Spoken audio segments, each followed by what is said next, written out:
สิพามาเบิ่งกันวิธีการเฮ็ดข้าวเปียกของคนอยู่ต่างแดนหิวข้าวเปียกต้องเฮ็ดเองอยากข้าวเปียกต้องได้เฮ็ดเองไม่ได้ไปซื้อคืออยู่เมืองลาวอยากนะต้องแล่นไปซื้อเองอยู่นี่ต้องได้เฮ็ดเองวิธีการเฮ็ดข้าวเปียกอยู่เมืองอเมริกาชีวิตคนที่อาศัยอยู่ต่างถิ่นต่างแดนเป็นแนวใดมาเบิ่งนำกันมันเป็นของธรรมดาได้สิได้กินข้าวเปียกนี่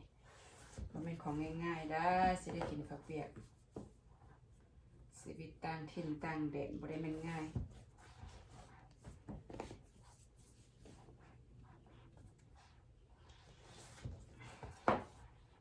มาเด้อผู้ใดอยากข้าวเปียกมากินอยู่อเมริกาเด้อ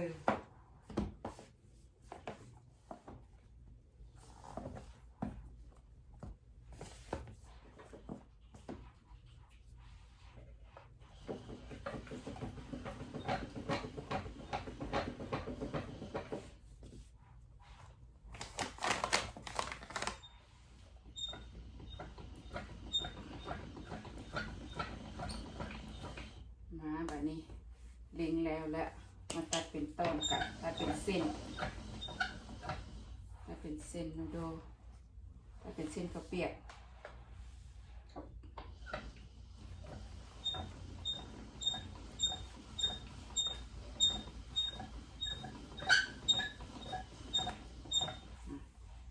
งามบ่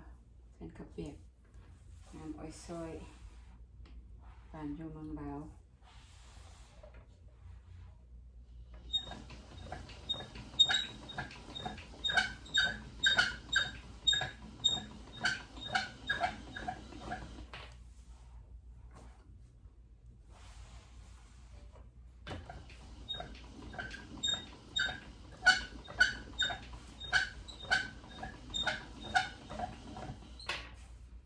ตัวนี้ต้องได้ตัดก่อน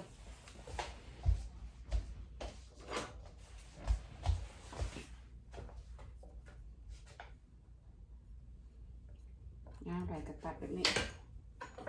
แล้วก็ตัดใหม่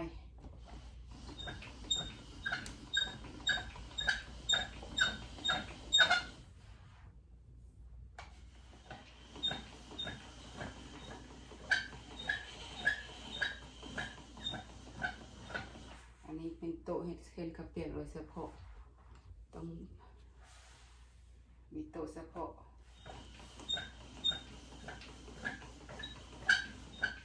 ได้เห็ดแบบสะอาดเห็ดกินเองไม่ได้ไปซื้อไป